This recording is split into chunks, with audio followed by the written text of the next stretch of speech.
Buenas tardes a todos, bienvenidos, gracias por estar aquí. Soy Rocío Silva Herrera y durante mi investigación en el doctorado, la doctora Ana Rita Valero me permitió observar un lienzo que está resguardado en el Archivo Histórico de Vizcaínas. Haré algunas consideraciones historiográficas sobre esta pieza textil y agradezco las aportaciones de Noemí Vidal, Elena Sánchez Cortina, Lisette Armenta y Margarita Landázuri. Primero daré unos breves apuntes sobre la materialidad de este objeto.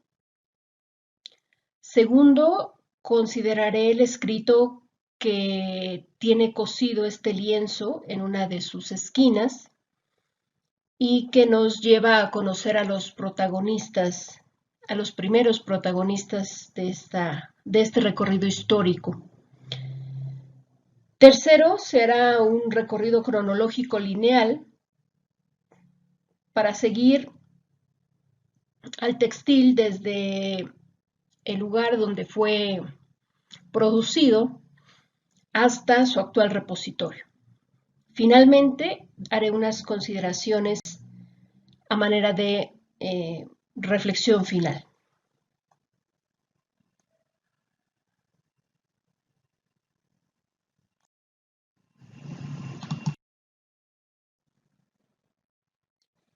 El textil en cuestión está formado por dos lienzos de lino. Ustedes lo pueden observar aquí en esta diapositiva, que en total hacen una sola pieza de 2 metros 10 centímetros por 2 metros 35 centímetros. Están unidos por una puntada conocida como gaviado, que se usaba sobre todo para prendas de bebés por la suavidad de su acabado. Presenta una mancha dentro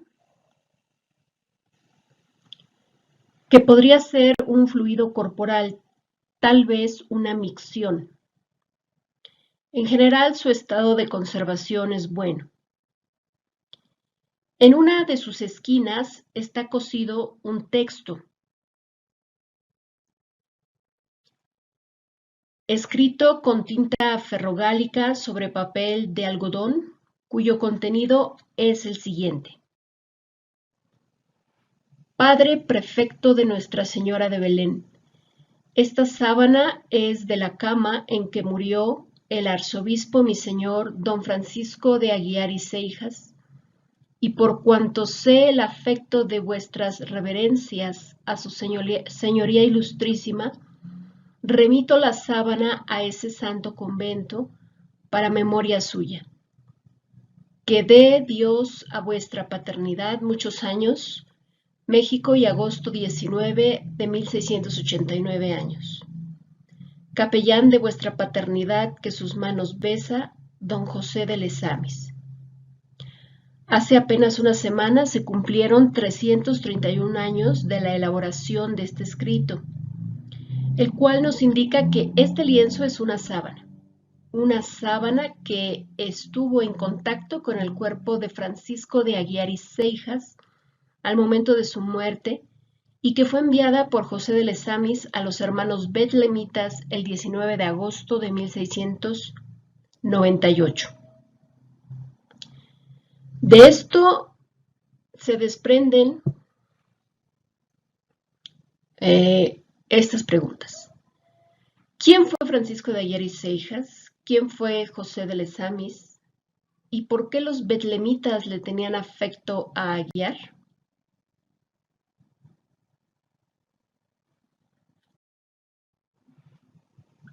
Francisco de Aguiar y Seijas fue arzobispo de México de 1680 a 1698. Sus contemporáneos lo señalaron como un hombre entregado de manera denodada a la caridad social. Daba de su tiempo atendiendo a los enfermos en los hospitales, entre ellos el de los hermanos betlemitas, y también dando de su peculio para sostener diversas obras de caridad a favor de las mujeres, niños y pobres. Fue un pastor que gobernó a favor del bien espiritual de sus ovejas a través de las visitas pastorales que realizó en persona y de diversos decretos para permitir la práctica sacramental. Fue un hombre de carácter mediador, pues en general procuró no involucrarse en litigios. Fomentó la piedad católica a través de la regulación y fundación de santuarios marianos, cofradías, cumplimiento de obras pías y testamentos. Mantuvo además una notable y amistosa colaboración episcopal con el obispo de la Puebla de Los Ángeles, Manuel Fernández de Santa Cruz. Por su parte, José de Lesamis fue un clérigo de origen vizcaíno y confesor del arzobispo Aguiar durante 18 años. En este detalle se observa a Francisco de Aguiar y Seijas y a su confesor dentro de este círculo rojo. José de Lesamis fue cura del Sagrario Metropolitano de México desde 1682 hasta 1708, año de su muerte. Lesamis escribió un libro cuyo título es Vida del apóstol Santiago el Mayor, uno de los 3 más amados y familiares de Jesucristo, único y singular patrón de España, con algunas antigüedades y excelencias de España, especialmente de Vizcaya. La dedicatoria de esta obra es una relación de la vida y muerte de su hijo de confesión, una exaltación de la vida de Aguiar como modelo de prelado santo. A través de este relato que va increciendo, Lesamis proclamó abiertamente la santidad del arzobispo, al decir que se fue directo a la bienaventuranza eterna sin pasar por el purgatorio a causa de su vida virtuosa, manifestada sobre todo en su desprendimiento de los bienes de este mundo, pobre en su persona, pero generoso con los necesitados. En el primer apartado, que lleva como título de la feliz y dichosa muerte del arzobispo, hay varios datos sobre las sábanas donde murió Aguiar. El primero es que las sábanas eran nuevas y donadas por el capitán Antonio de Villalengua, a quien Lesamis describió como, cito, un buen hombre, rico y muy limosnero. Cierro cita. En 1697, Villalengua le había obsequiado al prelado un vestido clerical entero, es decir, jubón, ropilla, 2 calzones de paño, sotana, museta y mantelete de lanilla con 2 camisas.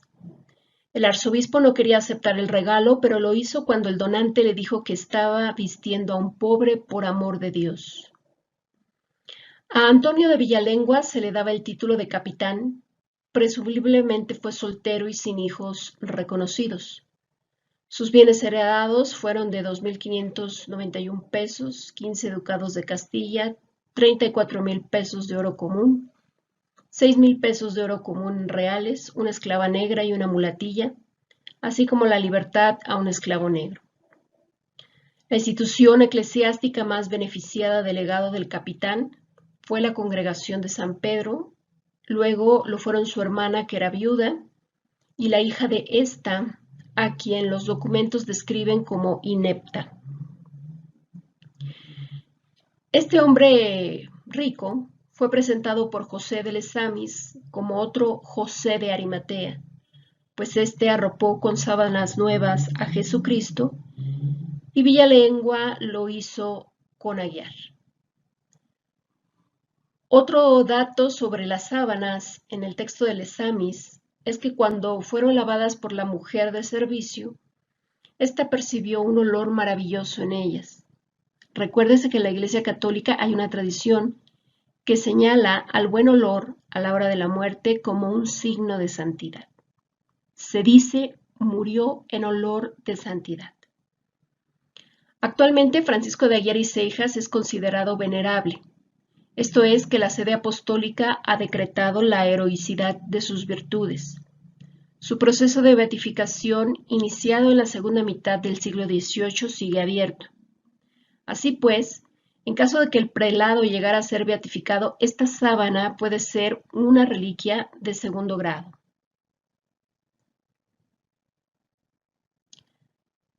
El envío de la sábana por parte del padre José de Lezamis a los betlemitas indica como lugar de origen el palacio arzobispal, pues fue allí donde murió Aguiar, y como primer repositorio el convento de los betlemitas, a manera de memorial del afecto que los hermanos le tenían al prelado. La cercanía entre el arzobispo y los hermanos se constata en el hecho de que fue uno de ellos quien hizo de su enfermero durante su postrera enfermedad.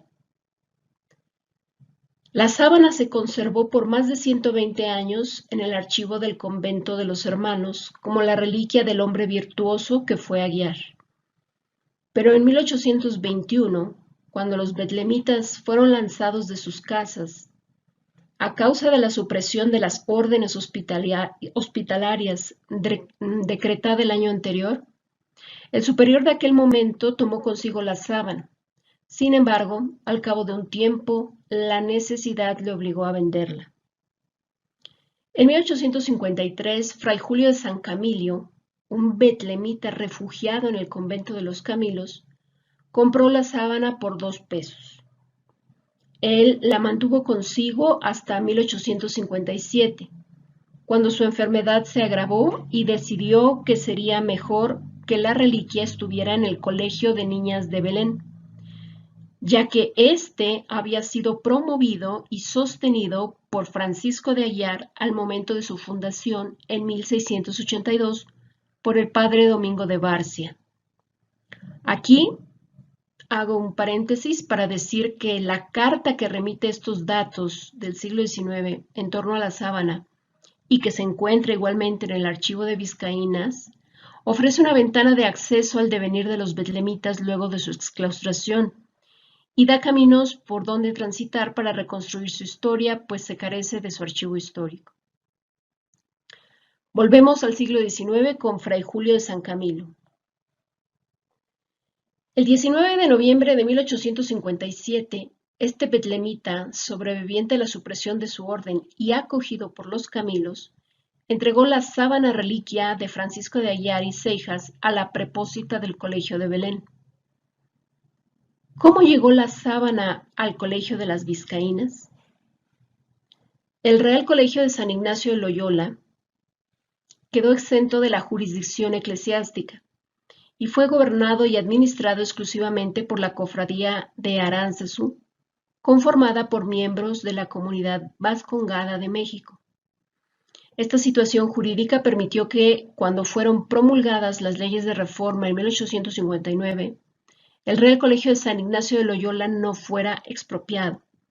Únicamente se formó una junta directiva por la misma comunidad vascongada en sustitución de la extinta Cofradía de Aránzazu y se le cambió el nombre por el de Colegio de la Paz. Por su parte, el Colegio de Niñas de Belén, que sí dependía del arzobispado, fue clausurado el 12 de junio de 1862. Por decreto presidencial, las 53 pensionistas y 38 becarias pasaron al Colegio de la Paz. Propongo como hipótesis que en este éxodo las colegialas de Belén llevaron consigo la sábana a Vizcaínas.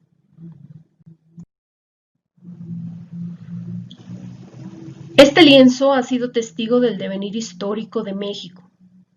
Es testimonio de un acto de generosidad cristiana por parte de un novohispano piadoso, como lo fue el capitán Villalengua. Es también signo de la reverencia que se le ha tenido al arzobispo Francisco de Aguiar y Seijas en la Iglesia Católica desde fines del siglo XVII. Durante el reacomodaticio siglo XIX, fue un objeto usado para remediar la necesidad económica de los hermanos. Aquí su valor material se potenció. Actualmente es un objeto que puede ser estudiado y analizado de manera interdisciplinar para escribir historia. Este lienzo también mueve el interés hacia la cuestión del sentido de los objetos en sí y de su constante resignificación dentro de determinados contextos históricos. Permite preguntarse también sobre la posibilidad de la plurisignificación de los objetos a ser tomada en cuenta por la historiografía. Plurisignificación patente y latente a la vez. Y es, desde luego, una muestra del rico acervo resguardado en el archivo histórico del Colegio de las Vizcaínas. Muchas gracias por su atención.